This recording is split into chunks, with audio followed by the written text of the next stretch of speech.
네, 경품 행사를 한다면서 고객들의 정보를 팔아넘긴 홈플러스. 1심과 2심은 홈플러스 손을 들어줬지만 대법원에서 달라졌습니다. 업체 측에서 이를 미리 알렸다는 그 글자 크기가 읽을 수 있느냐가 재판의 핵심 쟁점이었는데요. 읽기 어렵다는 판단이었습니다. 오늘 이 얘기 든든한 법에서 해보도록 하겠습니다. 박지훈 변호사가 나와 있습니다. 어서 오세요. 안녕하세요.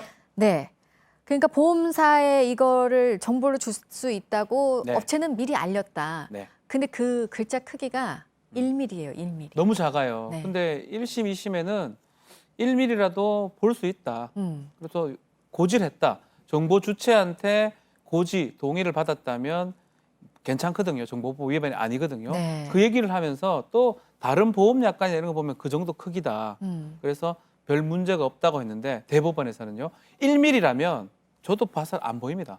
안 보이는 거기 때문에 그것은 동의를 받은 거라고 볼 수 없다. 부당하게 동의를 받은 거고 그렇다면 개인정보보호법 위반이라고 판단한 것입니다. 그러니까 알리긴 알렸어도 네. 그 방법을 잘 해야지 고객들이 그렇죠. 모르게 알리는 건 알리는 게 아니다. 그러니까 그렇죠. 이런 뜻이라는 거죠? 보험약관 같은 경우에 네. 뭐 다 읽어 볼 수 있고 내 정보가 유출될 것이다, 동의될 것이다. 그건 알 수 있는데 경품행사 가서 이 내 정보가 딴 데 나갈 거라고는 생각도 못 하거든요. 좀 더 크게 쓰든가 해가지고 정확하게 알려야지 그 정도로 알린 거는 부당하게 알린 거기 때문에 개인정보보호법 위반이다. 이렇게 본 겁니다. 네. 이렇게 개인정보를 쓰려면은 잘 알려라. 네. 이거를 보여준 판결이라고 할 수 있고. 근데 지금 논란이 되고 있는 거는 고객들의 개인정보를 팔아서 얻은 수익 230억 원은 추징 대상이 아니다라고 봤어요. 이거는 어떤 의미인 건가요? 좀 이해가 안 됩니다. 2,400만 건을 4년간 뭐 돈을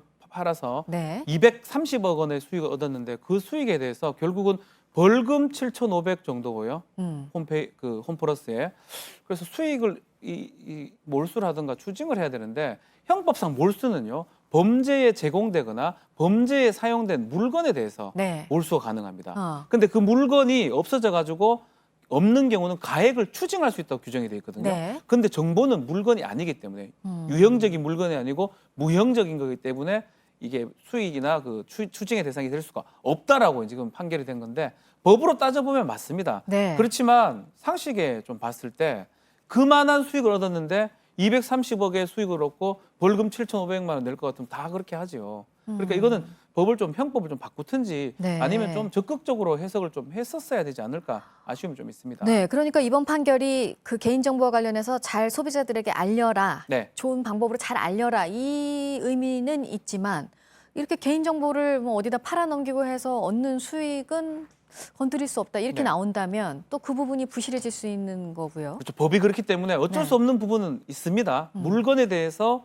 몰수하고 몰수를 못할 때 가액을 추징하라고 형법에 규정이 되어 있기 때문에 그렇게 될 수도 있는데 그렇다고 하더라도 지금 21세기에 대부분 정보가 재산이고 그게 물건적 가치가 큽니다. 그렇다면 정보에 대한 무형적인 것도 추징을 좀 할 수 있는 그런 여건을 마련해놔야지만 앞으로 이거를 함부로 유출하지 않을 것 같다 생각이 좀 듭니다. 네, 그 기업이나 뭐 이런 회사들의 개인 정보를 줄 때 그러니까 믿고 내 개인 정보를 네. 내놓는 거잖아요. 근데 그게 이렇게 다른 데로 유출이 된 거는 정말 예민할 수밖에 없는 일이지만 또 끊이지 않는 뉴스이기도 합니다. 저희가 많습니다. 전해드리는. 크게 한 3가지 정도 유출되는 것 같아요. 네. 정말 이렇게 경품 행사에 가서 제가 제 정보를 알려줬을 때 유출되는 경우 또 그리고 파는 경우도 있어요. 이렇게 판매상한테 파는 경우도 있고 가장 좀 일반적인 경우가 해킹되는 거죠. 그 데이터베이스가 네네네. 해킹이 돼서 유출되는 경우 맞아요. 이런 식으로 제 정보가 우리 국민들의 정보가 다른 나라 아니면 다른 사람한테 유출이 되는 경우가 있습니다. 네. 그럼 법으로는 이럴 경우에 뭐 해킹이 되든 직접 팔아 넘기든 네.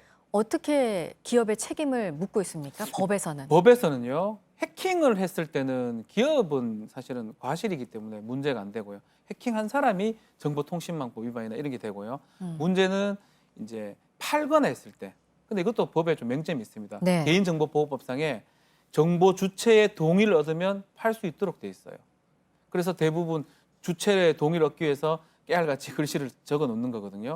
동의를 얻지 못했을 때 팔게 된다면 불법이 되는데 동의를 얻었다면 합법적으로 팔 수가 있는 상황입니다. 네. 그러니까 내 정보가 어디에 돌게 되면 그 자체로도 참 끔찍한 일이지만 이게 또 범죄로 이어지는 경우가 많아요. 뭐 맞아요. 대출에 연루가 되거나. 그렇죠. 네. 뭐 여러 가지로 쓸 수 있죠. 대출로 이걸로 소액 대출을 받는 경우도 있고요. 10만 원 이상 정도 받을 수가 있어요. 그리고 뭐 대포폰도 가능하고요. 여러 가지 범죄가 될 수 있고 또 이게 돌고 돌아서 보이스피싱 범죄에도 이용될 수가 있습니다. 제 정보를 정확하게 알고 있는 그 사람들이 전화를 해가지고 얘기를 하면 정보가 너무 확실하다 보니까 근데 나 대출 상황도 막 얘기를 하고 이러면 속을 수밖에 없는 상황이거든요. 그래서 제 정보가 밖으로 나가는 게 상당히 문제가 있고 피해가 크게 발생될 수가 있습니다. 해외에서는 이거를 어떻게 처벌을 하고 규제를 하고 있나요? 상당히 해외에서는 크게 처벌해요. 특히 처벌도 처벌이지만 손해배상을 크게 합니다. 아, 손해배상. 만약에 정보가 많이 유출됐다 했을 때 뭐 지금 보면 50억 달러를 했던 사례가 있거든요. 페이스북 사례입니다. 그게 우리나라 돈으로 사면 5조 9천억 원에 해당하는 손해배상을 물렸습니다. 근데 우리나라 같은 경우는 1인당 카드에서 지금 정보 유출됐던 사건이 있는데 1인당 10만 원의 위자료에 해당하는 손해배상을 물었어요. 그리고 또 단체 소송 같은 게 불가능하다 보니까 네. 했던 사람만 돈을 받는 경우거든요. 네네네. 그래서 그 손해배상액 자체가 크지 않다 이렇게 보입니다. 그러면은 기업들이 좀 개인정보 관리를 꼼꼼하게 철저하게 하려면 이것도 역시 뭐 단체 소송도 네. 가능하게 하는 그런 방법들이 생각이 돼야 되겠네요. 원칙적으로 얘기했지만 몰수에서 추징의 정보도 포함을 좀 시켜야 될 것 같고요. 예. 법을 개정해서라도 아까 이번 이 판결과 사건도 관련해서. 마찬가지고요. 네. 거기에다가 손해배상액 자체를 높여야 됩니다. 1인당 10만 원으로 해서는 안 됩니다. 1인당 뭐 100만 원에 또 단체 소송 제도가 도입된다면 더더욱이나 조심할 겁니다. 회사 망할 수가 있습니다. 네. 단체 소송은 뭐냐면 한 명만 재판받으면 그렇죠. 그걸 했던 사람 모두가 그냥 신청만 하면 되는 거거든요. 그렇게 돼야지만이 이 회사에서 더 꼼꼼하게 개인정보, 고객정보를 관리할 것 같다는 생각이 듭니다. 네.